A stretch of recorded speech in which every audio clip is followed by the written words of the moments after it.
L'intérêt principal de la pratique du HIIT, c'est que ça permet de progresser plus vite que les autres types d'entraînement.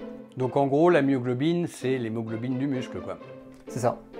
Oxydation anaérobie égale fermentation. Moi, je pense que l'idéal est un peu différent pour chacun de nous. L'idée, c'est d'aller chercher le type d'entraînement qui va vous amener dans le rouge sur le plan cardiovasculaire et sur le plan musculaire en même temps. Les activités de basse intensité, c'est pas négligé pour autant, c'est pas parce qu'on va faire du HIIT qu'on peut passer toute la journée assis, couché, sur un canapé, certainement pas.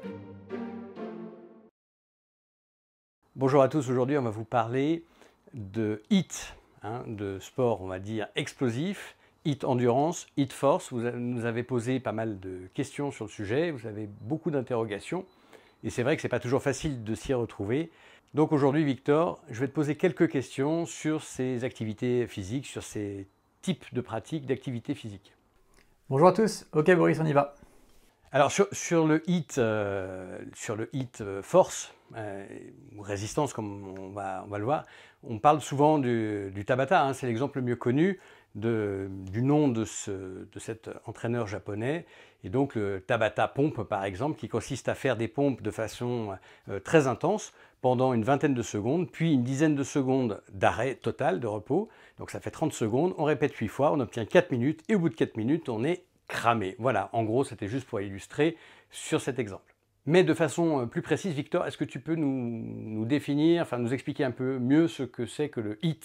Alors le HIIT, c'est l'acronyme de High Intensity Interval Training. Et donc ça décrit une haute intensité dans l'exécution de l'exercice, entrecoupée par des périodes de plus faible intensité pendant lesquelles on va récupérer. Donc dans le HIIT, il y a une notion de polarisation de l'intensité de l'effort, faible intensité, moyenne intensité ou forte intensité. Et Victor, est-ce que tu peux nous donner quelques exemples pour illustrer ces histoires d'intensité? Alors par exemple, l'intensité en endurance, ça va commencer d'une faible intensité sur un exercice de marche ou marche rapide, et on va terminer sur une haute intensité sur de la course en sprint. Et sur de la résistance ou de la force, la basse intensité, ça va être par exemple de faire des tractions avec une bande élastique qui va aider à faire l'exercice pour le rendre plus facile et pouvoir faire un nombre de séries plus élevé. Et à l'inverse, la haute intensité, ça va être de rajouter un gilet lesté pour avoir encore plus de poids et ne pouvoir faire peut-être qu'une seule traction. Alors, juste avant de revenir sur cette pratique particulière qui est le HIIT, qui est en fait une forme de pratique, comme on va le voir, est-ce que tu peux nous reparler endurance, résistance, force? On commence par l'endurance. Qu'est-ce que tu peux nous repréciser un petit peu le principe ou on va dire la définition entre guillemets de l'endurance? Alors, la définition de l'endurance, c'est un effort qui peut être maintenu pendant une dizaine de minutes à plusieurs heures. Et ça a des implications, c'est-à-dire que les performances de l'exercice en endurance sont déterminées essentiellement par le système cardiovasculaire et par les fibres musculaires rouges de type 1. Et les exercices d'endurance mettent en jeu l'oxydation aérobie. Alors du coup, traditionnellement en opposition avec l'endurance, ce qu'on appelle la résistance, est-ce que tu peux nous définir la résistance? Alors la résistance, à l'inverse, elle va décrire un effort qui peut être maintenu de quelques secondes à quelques minutes. Et dans ce cas-là, les performances sont définies par le système musculaire squelettique. Et ça va mettre en jeu les fibres musculaires blanches de type 2, dont le fonctionnement est essentiellement anaérobie. Donc pour mémoire, l'oxydation anaérobie, c'est l'oxydation du glucose en acide lactique. Donc pour ces fibres blanches, on ne va pas avoir trop de captation de l'oxygène sanguin. Voilà, donc oxydation anaérobie égale fermentation, en l'occurrence. Ce qu'on appelle aussi la fermentation lactique, c'est la production de ce fameux acide lactique qui peut faire parfois certaines crampes, etc. Voilà.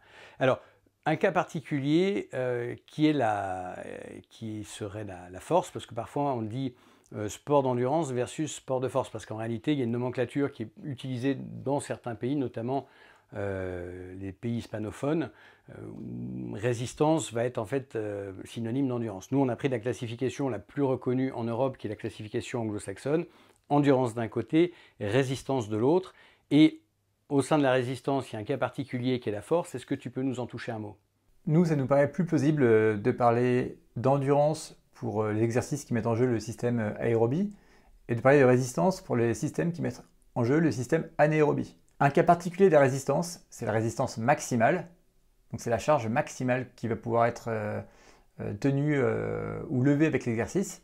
Et ça va être la force. Et par exemple, sur quelqu'un qui va faire des tractions, et bien quelqu'un qui va faire des tractions avec un poids de 100 kg est plus fort que quelqu'un qui va faire des tractions avec un poids de 80 kg, si c'est leur maximum. Et du coup, dans la pratique, ce qu'on appelle force, ça peut être utile parce que ça va être d'arriver justement au poids. Donc on va charger, même quand on travaille au poids de corps, on peut charger avec un gilet lesté, etc. Et on arrive à un poids qui fait que on ne peut réaliser l'effort que en tout cas à cette intensité-là, qu'une seule fois. Voilà. C'est, on va dire, la définition la plus stricte. Donc voilà, pour ce cas particulier. Et Victor, tu nous parlais donc d'emblée là de physiologie avec des fibres musculaires, donc dans des détails, on va dire un peu savants. Est-ce que de façon simple, tu peux nous reparler de ces grands types, ces deux grands types? Alors il existe des sous-catégories, mais ces deux grands types de fibres musculaires concernant ce qu'on appelle les muscles squelettiques, c'est-à-dire les muscles qui entraînent un mouvement de l'os, hein, des muscles qui sont rattachés au squelette, c'est-à-dire les muscles dont nous parlons là pour les efforts physiques. Donc le premier type de fibres, ce sont les fibres musculaires rouges, et ce sont des fibres qui sont spécialisées dans les efforts aérobies. Le deuxième type de fibres, ce sont les fibres blanches, et donc ce sont des fibres musculaires spécialisées dans les exercices anaérobies. En fait, cette dénomination rouge ou blanche, elle est liée à la présence ou non de myoglobine. Donc la myoglobine, tout comme l'hémoglobine, elle est rouge et elle sert au transport de l'oxygène. Donc dans les fibres rouges de type 1, on a beaucoup de myoglobine pour transporter l'oxygène pour faire de l'aérobie. Et dans les fibres blanches, qui font de l'anaérobie, on transporte peu d'oxygène, donc on a peu de myoglobine et au microscope elles sont blanches. Donc en gros, la myoglobine, c'est l'hémoglobine du muscle, quoi.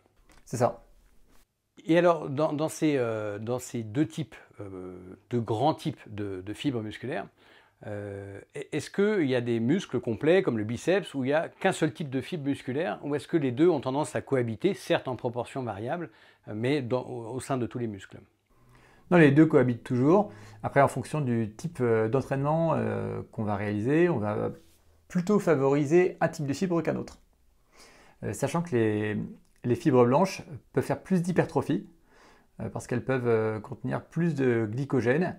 Et donc, les muscles vont plus grossir quand on va travailler les fibres blanches, pour cette raison. Alors justement, là, tu me fais la transition, tu parles de glycogène. Donc en fait, ça veut dire que ces fibres musculaires, elles ont des réserves. Donc certaines ont des réserves de glycogène, donc tu as parlé des fibres blanches, donc des fibres de type 2.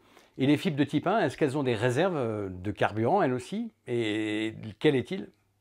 Elles ont des réserves plus faibles parce qu'en fait, elles vont capter au fur et à mesure dans le sang les éléments dont elles ont besoin. Donc elles n'ont pas forcément besoin d'avoir des grosses réserves comme les fibres blanches qui, elles, en fait, ne vont pas chercher à capter de l'oxygène ou des nutriments dans le sang. Elles vont faire avec ce qu'elles ont à l'intérieur de leurs cellules pour pouvoir avoir un circuit le plus rapide possible et pour pouvoir développer le maximum de puissance en le moins de temps possible. Et donc on a une autre différence entre ces deux types de fibres, c'est la présence de triglycérides dans les fibres de type 1, donc les rouges, et qu'on a très peu en fait, dans les fibres de type 2. Et ces triglycérides, ils vont pouvoir être oxydés de manière aérobie dans les fibres rouges. Donc si je résume, les fibres blanches, les fibres de type 2, donc de l'effort explosif, de l'effort de force, de résistance, elles ont des réserves, ces réserves c'est du glycogène. Les fibres de type 1 qui sont rouges, qui sont des fibres plutôt de l'endurance, qui oxydent avec de l'oxygène dans la mitochondrie, elles ont des réserves qui sont des réserves de type graisse sous forme de triglycérides, et puis elles en captent dans le sang aussi en parallèle. Peut-être dernière question un peu technique, en termes de capacité de contraction, en termes donc de force de contraction, ce qu'on appelle donc la puissance de contraction, et deuxièmement sur la durée de cette contraction, est-ce que tu peux différencier ces deux types de fibres musculaires? Alors, effectivement, ces fibres musculaires, elles ont un profil très différent au niveau de leur contraction parce qu'elles n'ont pas le même rôle. Donc les fibres blanches, elles vont typiquement avoir une contraction très forte sur des temps assez courts, tandis que les fibres rouges vont avoir des contractions beaucoup moins fortes mais sur des temps beaucoup plus longs. D'accord. Et en termes de capacité, alors c'est un abus de langage, on va dire d'endurance de ces muscles, c'est-à-dire en fait capacité de maintenir ou au contraire la fatigabilité de ces fibres musculaires, lesquelles fatiguent le plus vite? C'est les fibres blanches. Parce que les fibres blanches, évidemment, elles ne sont pas prévues pour pouvoir tenir longtemps, elles sont prévues pour donner d'explosivité, pour donner un maximum de contraction sur les temps courts. Mais ces fibres blanches, elles ne vont pas pouvoir tenir en anaérobie à faire de l'acide lactique très longtemps. Et donc, du coup, là, on voit une logique évolutionniste quand même. Pouvoir être debout, actif, traquer tout doucement, longtemps, très longtemps, à faible énergie avec des fibres qui se fatiguent peu, les fibres rouges de type 1, donc par de l'oxydation via de l'oxygène et la mitochondrie, essentiellement basée sur un métabolisme des graisses, donc bêta-oxydation et cétogénèse pour les autres organes, et versus le moment où on va abattre l'animal, le ramener, voilà, ces moments plus difficiles, ces moments aussi de combat par moment, de fuite aussi par rapport à un agresseur potentiel, donc ce qu'on appelle le fight or flight, où on met en jeu ce système anaérobie, ce système donc, de fibres de type 2, blanches, qui vont taper dans nos réserves de glycogène très limitées et qui vont permettre un effort très rapide, très puissant, pendant très peu de temps, et donc qui est un système un peu quelque part d'urgence. Voilà. Je pense qu'on peut aussi voir les choses sous cet angle-là. Alors revenons au HIIT, Victor. Maintenant que les choses, je pense, j'espère, sont claires et clarifiées par rapport à des podcasts précédents qu'on avait fait sur le sujet, donc vous nous aviez demandé des clarifications. J'espère que c'est chose faite. Est-ce que tu peux nous expliquer, nous dire en quoi le HIIT peut être intéressant, voire même très intéressant, pour ces deux types de pratiques que sont l'endurance et que sont la résistance ou la force? L'intérêt principal de la pratique du HIIT, c'est que ça permet de progresser plus vite que les autres types d'entraînement. Par exemple, si je prends un mode de vie ancestral dans lequel les membres de la tribu allaient faire une sortie de 6 heures dans la journée. Alors ces 6 heures de sortie, elles pourraient impliquer typiquement 5h30 de randonnée, déplacement et de track. Et puis peut-être 30 minutes de haute intensité avec sprint et lancer de lance, enfin tout ce qui va impliquer de chasser un animal et de l'attraper une fois que vous l'avez repéré, que vous l'avez coincé, quoi. En fait, sur cette journée, on s'est aperçu que la majorité des bénéfices physiologiques de cette sortie, en fait, ils vont être créés par ces 30 minutes de haute intensité. Bon, aujourd'hui, on a des modes de vie qui sont totalement différents et les nécessités de productivité font qu'on passe beaucoup de temps au travail, qu'on doit s'occuper des enfants à côté, et aujourd'hui, il n'y a pas grand monde qui a 6 heures pour sortir tous les jours. Bon, ça en soi, c'est regrettable, hein, parce que je pense que c'est peut-être l'idéal au final de sortir 6 heures dans la journée et d'avoir dans ces 6 heures une partie à haute intensité. Mais nous, notre idée dans Sequoia, c'est de pouvoir, dans ce monde moderne, essayer de pouvoir avoir le meilleur de ce monde moderne, tout en essayant de pouvoir vivre le plus possible en accord avec notre physiologie ancestrale. Et donc, le but, c'est d'avoir la méthode la plus efficace possible qui nous prend le moins de temps possible. Et le HIIT, dans cette optique, c'est ce qui semble être le plus efficace parce qu'on peut le réaliser avec des entraînements assez courts et donc adapter cette pratique à nos modes de vie modernes. Victor, quelle différence on fait du coup entre le HIIT force ou résistance et le HIIT endurance? Pour moi, il y a une dichotomie assez simple. Le HIIT endurance, c'est le HIIT qui va mettre en échec en premier votre appareil cardiovasculaire. Donc c'est le HIIT qui va vous faire cracher vos poumons, le cœur qui bat à fond et vous n'en pouvez plus, quoi. Vous êtes obligé de vous arrêter. Le HIIT force, c'est le HIIT qui va vous amener à l'échec musculaire. Ça veut dire que vous avez par exemple tellement fait de pompes ou tellement de traction qu'en fait vous n'allez même plus réussir à pousser, à vous relever et voilà, les bras ils veulent plus bouger, donc vous êtes obligé de vous arrêter. Et du coup, toi en pratique, qu'est-ce que tu fais et qu'est-ce que tu pourrais préconiser alors bien sûr, à adapter au cas par cas, mais qu'est-ce qu'on fait alors? Moi, je pense que l'idéal, il est un peu différent pour chacun de nous. Et l'idée, c'est d'aller chercher le type d'entraînement qui va vous amener dans le rouge sur le plan cardiovasculaire et sur le plan musculaire en même temps. Alors moi, typiquement, ce qui marche le mieux chez moi pour arriver à ça, c'est de faire des petits circuits d'entraînement où je vais choisir 3, 4, 5 mouvements. Donc ça va être des mouvements en résistance, hein, par exemple typiquement des tractions, des pompes, des flexions de jambes. Ça peut être aussi quelques mouvements de gainage. Et donc ces mouvements, dès que je vais avoir fini une série en résistance, en fait je vais prendre assez peu de repos et je vais directement enchaîner sur un autre mouvement qui va solliciter un autre groupe musculaire. Ce qui veut dire qu'en fait sur ce circuit, à chaque fois que je vais aller sur un autre groupe musculaire, il sera à peu près reposé et donc il va être prêt à envoyer des séries.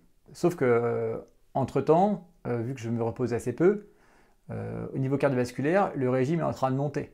C'est en train de monter parce que quand j'ai fait une flexion de jambe, une série de pompes, une série de tractions, et puis que je repars sur les jambes, en fait, il a pas le temps de descendre, il commence à devenir lactique. Et en fait, sur ce type d'exercice, au bout de 10-15 minutes, en général, d'une part, j'arrive plus trop à bouger parce que les muscles sont fatigués, et puis de deux, niveau cardiovasculaire, je suis dans le rouge. Donc voilà, ça c'est ma solution à moi, mais après je pense que des gens qui ont un très gros niveau cardiovasculaire et un pas très gros niveau, niveau musculature squelettique, ça va être un entraînement différent. Mais voilà, l'idéal pour moi en fait c'est d'arriver à taper un petit peu sur tout. Bon, parfait. Un mot pour la conclusion. Alors que les choses soient claires, on ne dit pas qu'il ne faille pas faire des exercices à basse intensité. Ça, bien sûr, ça peut être utile pour certains. Quand on parle d'intensité, c'est d'intensité par rapport à soi-même, pas par rapport aux autres. Donc pour certains, il va falloir lester avec un gilet lesté pour augmenter la charge. Pour d'autres, même avec une bande d'assistance pour faire par exemple des tractions, ça va être en soi un gros challenge, ils vont déjà être dans de la force. Donc bien sûr, ça dépend du niveau de chacun, hein. Donc il faut bien faire attention à ça. Ce sont des notions relatives et pas absolues, en termes en tout cas de qualitatif de l'exercice, pour pouvoir mettre en jeu ces principes de HIIT. Juste un mot donc sur les activités de basse intensité. On les préconise quand même, mais plutôt dans le cadre de la vie de tous les jours. C'est en ce sens où on pense pouvoir lutter contre la sédentarité, ne pas être sédentaire en étant debout, comme là par exemple, en ayant des postes de bureau stand-up que l'on peut monter et quand on est épuisé, on les baisse. Bref, ça fait l'objet de tout un podcast. Ça, c'est très important aussi. C'est pas à négliger pour autant, c'est pas parce qu'on va faire du HIIT qu'on peut passer toute la journée assis, couché sur un canapé, certainement pas. Mais disons que ça met en jeu d'autres processus hormonaux, et c'est une autre question, et je vous invite à voir ce podcast contre la sédentarité que l'on avait fait. Voilà. Merci Victor pour ces précisions, j'espère que les choses sont plus claires pour tout le monde, à la fois sur les différences endurance, résistance, force, et à la fois sur la polarisation de l'intensité. Basse intensité, haute intensité en fractionné de type HIIT, que ce soit en endurance ou que ce soit en résistance. Voilà, merci de nous avoir écoutés jusque-là. À bientôt pour de prochaines vidéos et prenez soin de vous. Merci Boris, à bientôt, prenez soin de vous.